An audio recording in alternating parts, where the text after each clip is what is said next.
All right, it's time for another screencast for AP Psychology. In this screencast, we're going to look at sensation and perception. Just like this. Completely still picture that seems to be moving. Your brain can play tricks on you. Sensation is the process by which our sensory receptors and nervous system receive and represent stimulus energies from our environment. Perception is the process of organizing and interpreting sensory information, enabling us to recognize meaningful objects and events. And this happens continuously throughout our lives. Bottom-up processing starts at the sensory receptors and works up to the higher levels of processing. Our top-down processing constructs perceptions from the sensory input by drawing on our experiences and expectations. Selective attention is the focusing of conscious awareness on a particular stimuli. This can be what you see, what you hear, what you smell, but you focus on that external stimuli. Estimates are that your senses take in 11 million bits of information per second, of which you consciously process about 40. So your mind, unconsciously, tracks intuitively and makes great use of the other 10,999,960 bits of sensory information. The best example here is the cocktail party effect, your ability to attend to only one voice among all the others is your selective attention. Your attention is on that one voice. However, it can be pulled away from that one conversation when you hear your name over all the other conversations. Your brain has been listening to all those conversations and only consciously aware of the one in front of you until your name is called. This is also very evident while driving. If you're texting, talking, listening to music, or watching your GPS, your selective attention will shift back and forth between the road and the other stimuli. But if something happens in front of you while driving, your attention will 100% revert directly to what you're seeing on the road. While doing this, you blink less. Even hands-free cell phone talking is more distracting than a conversation with a passenger who can see the driving demands and pause the conversation when something's going on in front of you. If you're on a date and you want to know if your date is focused on what you're saying, just watch them. Look at how many times they blink. Less blinking means more focusing. Now think about what I see from you when I'm teaching. Moving on. Our awareness is not as good as we think. And attentional blindness is failing to see visual objects when our attention is distracted elsewhere. Dramatically showing one person a 1-minute video in which images of 3 black-shirted men tossing a basketball were superimposed over the image of 3 white-shirted players.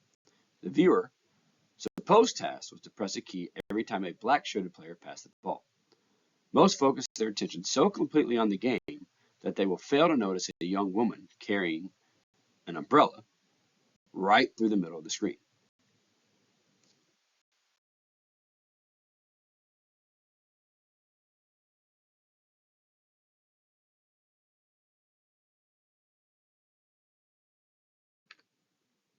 Then, doing something with her other hand that changes what you see. Just like here, if someone were to ask directions from somebody and were completely cut off by, let's say, a big board with people walking between them, they don't even notice that the person asking for directions has changed because they're so focused on giving directions. Also exploit a form of inattentional blindness called change blindness by selectively riveting your attention on the left hand with a dramatic act. What we fail to notice is what they're doing with the other hand. A sampler tastes 2 different jams. One tastes very bad, the other pretty good. The experimenter would replace the sample so that the person would choose to taste the bad sample again without knowing it.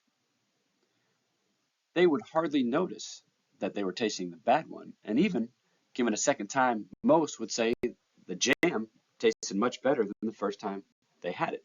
because their expectation was they were tasting the good jam.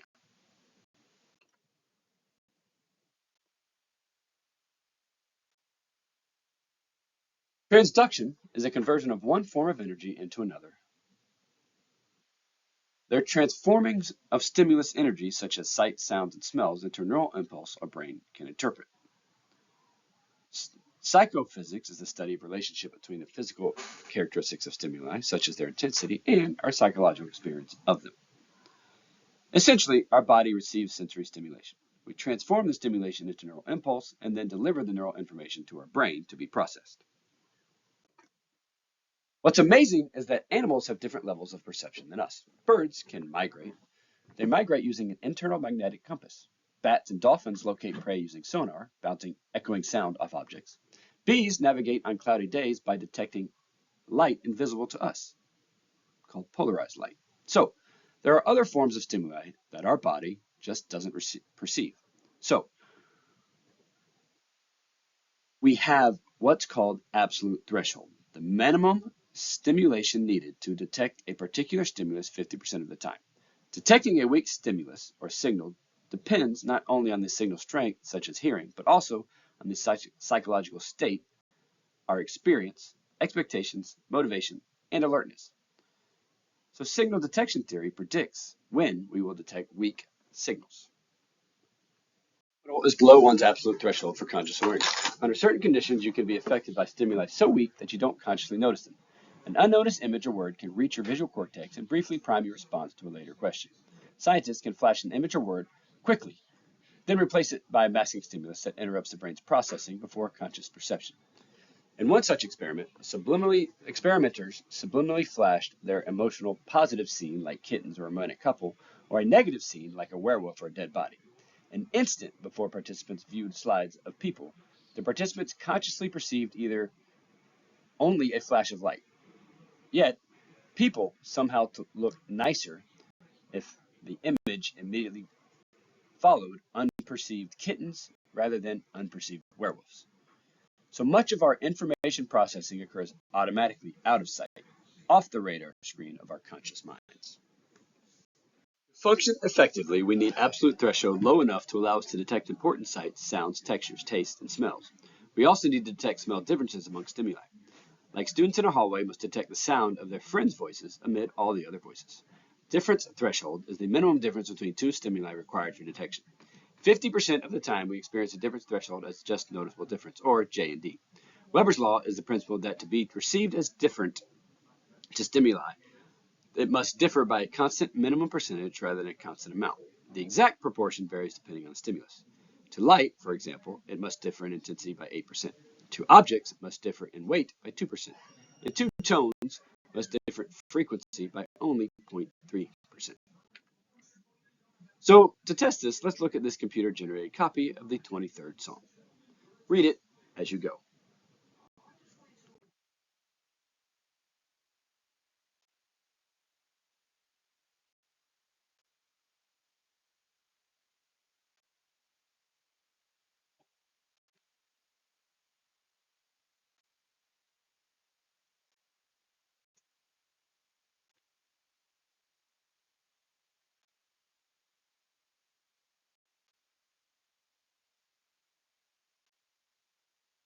So now the question is, did you notice any differences in the writing?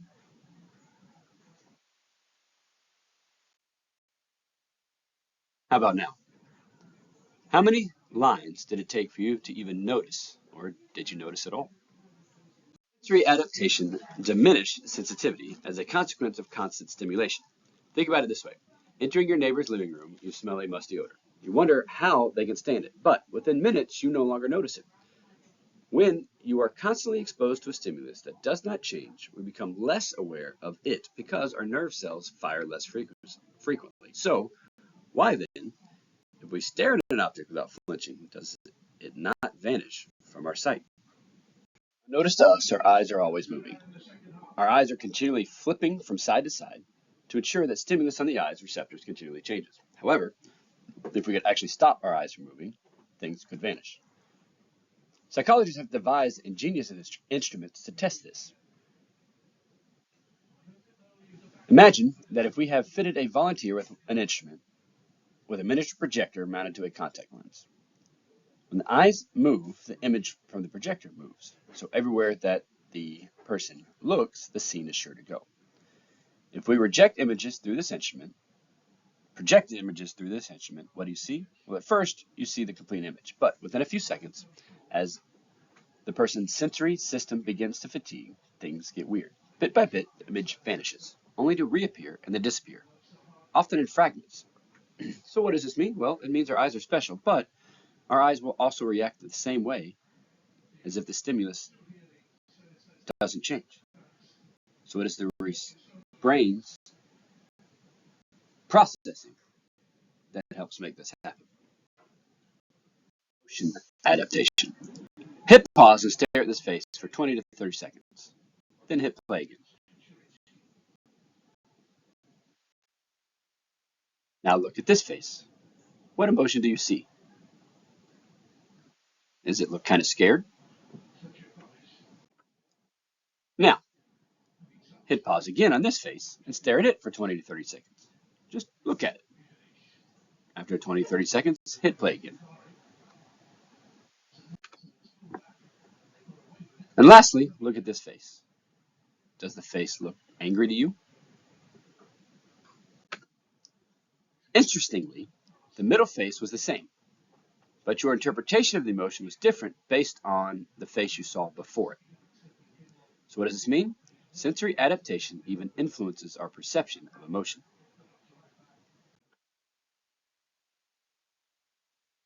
A perception set is a predisposition to perceive one thing and not another, and it can influence what we hear, taste, feel, and see.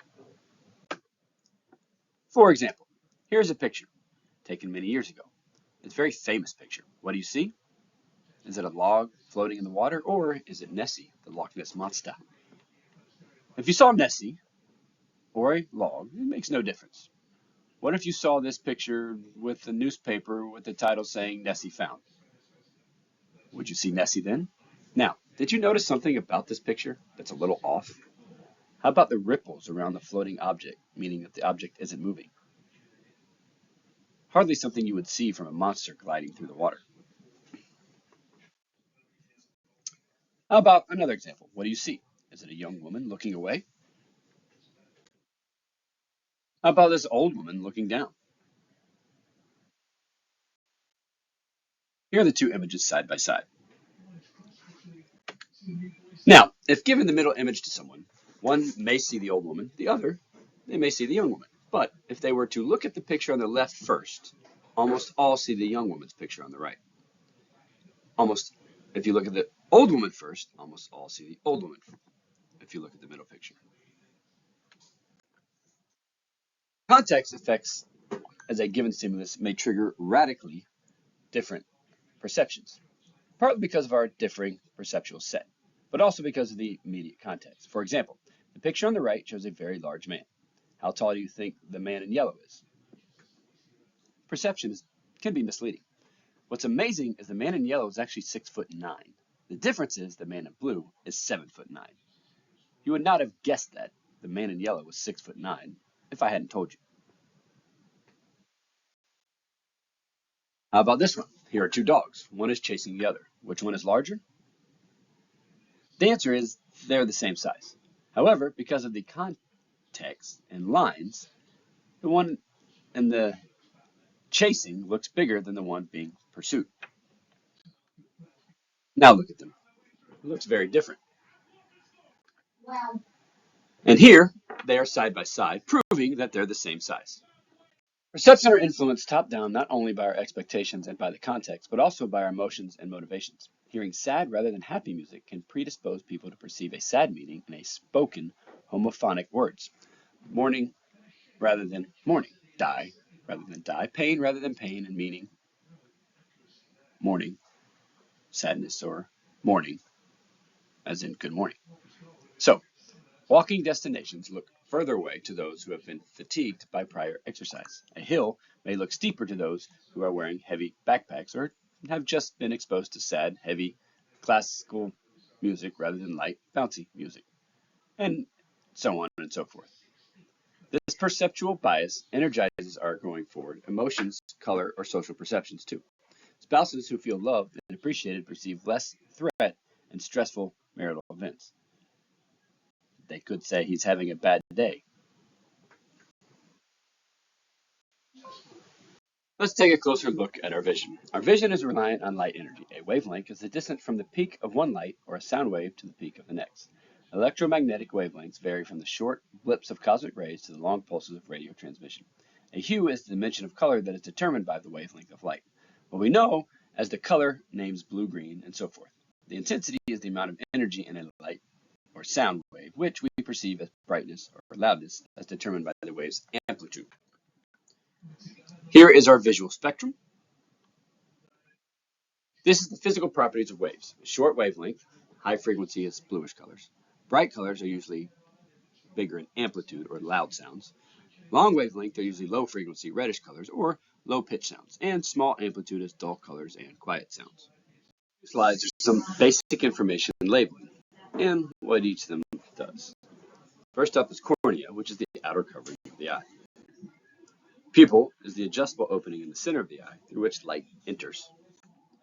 Iris is a ring of muscle tissue that forms the colored portion of the eye around the pupil and controls the size of the pupil opening. The iris dilates and constricts in response to changing light intensity. Lens is the transparent structure behind the pupil that changes shape to help focus images on the retina. The retina is the light-sensitive inner surface of the eye containing the receptor rods and cones, plus layers of neurons that begin the process of visual information. Here are the rods and cones. Rods are the retinal receptors that detect black, white, and gray. It's necessary for peripheral and twilight vision when cones don't respond. Cones is the retinal receptor cells that are concentrated near the center of the retina and that focus in daylight and well-lit conditions. The cones detect the fine detail and give rise to color sensation. This is a list of receptors in the eye. There's about 6 million cones and 120 million rods, and you can see their location sensitivity, color sensitivity, and detail sensitivity. So how does this work?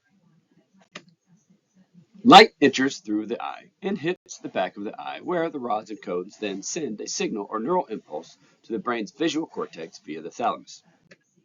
Light entering the eye triggers photochemical reactions in rods and cones at the back of the eye retina. Chemical reactions in turn activate the bipolar cells. Bipolar cells then activate the ganglion cells, the axon of which coverage to form the optic nerve. This nerve transmits information to the visual cortex via the thalamus in the brain.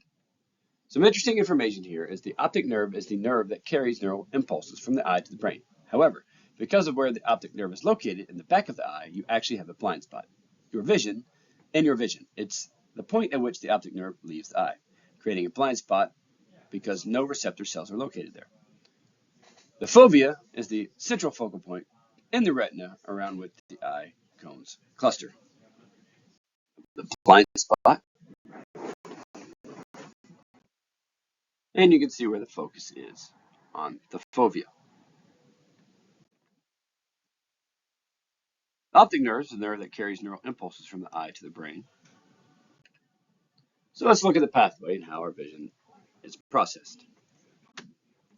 Here's the retina, the optical nerve traveling back to the thalamus, the visual cortex.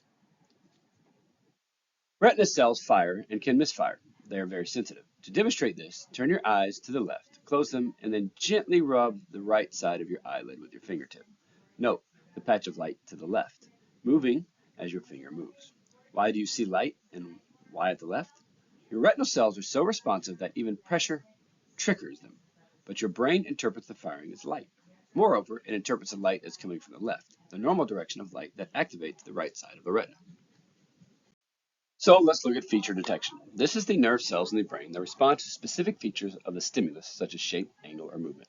These are specialized neurons in the occipital lobe, or the visual cortex, that receives information from individual ganglion cells in the retina. Feature detector cells derive their name from their ability to respond to a scene's specific features, to particular edges, lines, angles, and movements. These cells pass this information to other cortical areas where teams of cells are supercells, clusters that respond to more complex patterns. For example, you can see that different parts of the visual cortex may interpret different things like faces, houses, chairs, and even both. So, if you have a lesion or some damage to the part of the brain that recognizes faces, you may not be able to recognize faces of even, let's say, your spouse. This has been studied and demonstrated for people who have damage in those areas. Listening is the processing of many aspects of a problem simultaneously. The brain's natural mode of information processing for many functions, including vision. Contrasts with the step-by-step processing on most computers and of conscious problem solving. So, what exactly happens? Studies of patients with brain damage suggest that the brain delegates the work of processing motion, form, depth, and color to different areas. After taking a scene apart, the brain integrates these subdimensions into the perceived image. So you have motion, form, depth, and color. So how does the brain do this? Well, that's kind of the holy grail of vision research. We just aren't quite sure. So here's a quick summary of the visual information processing. First is the scene, then the retinal processing, which is on the receptors, rods, and cones, the bipolar cells, and the ganglion cells. Then you have the feature detection, which is the brain detector cells that respond to specific features.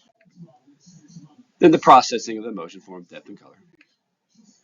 And last is the recognition, where the brain interprets the constructed image based on the information from stored images, like when you were a child learning what a tiger is. This is a simplified version, but one that helps you understand the process. So what theories help us demonstrate our understanding of color vision?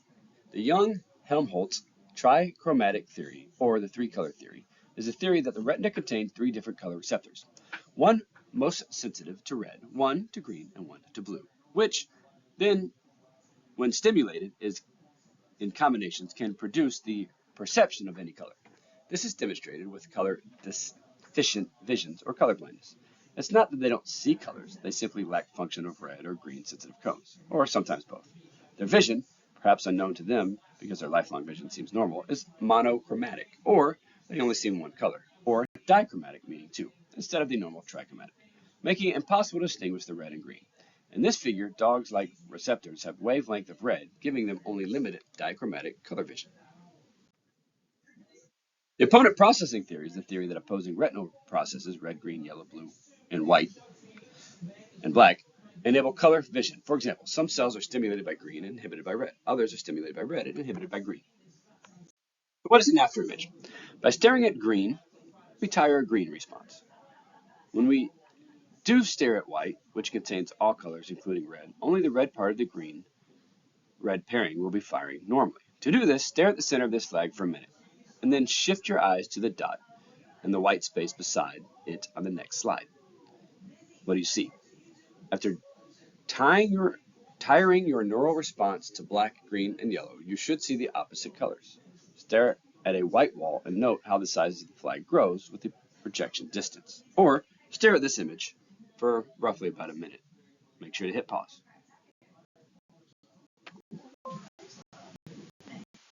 Now look at this. Strange, right?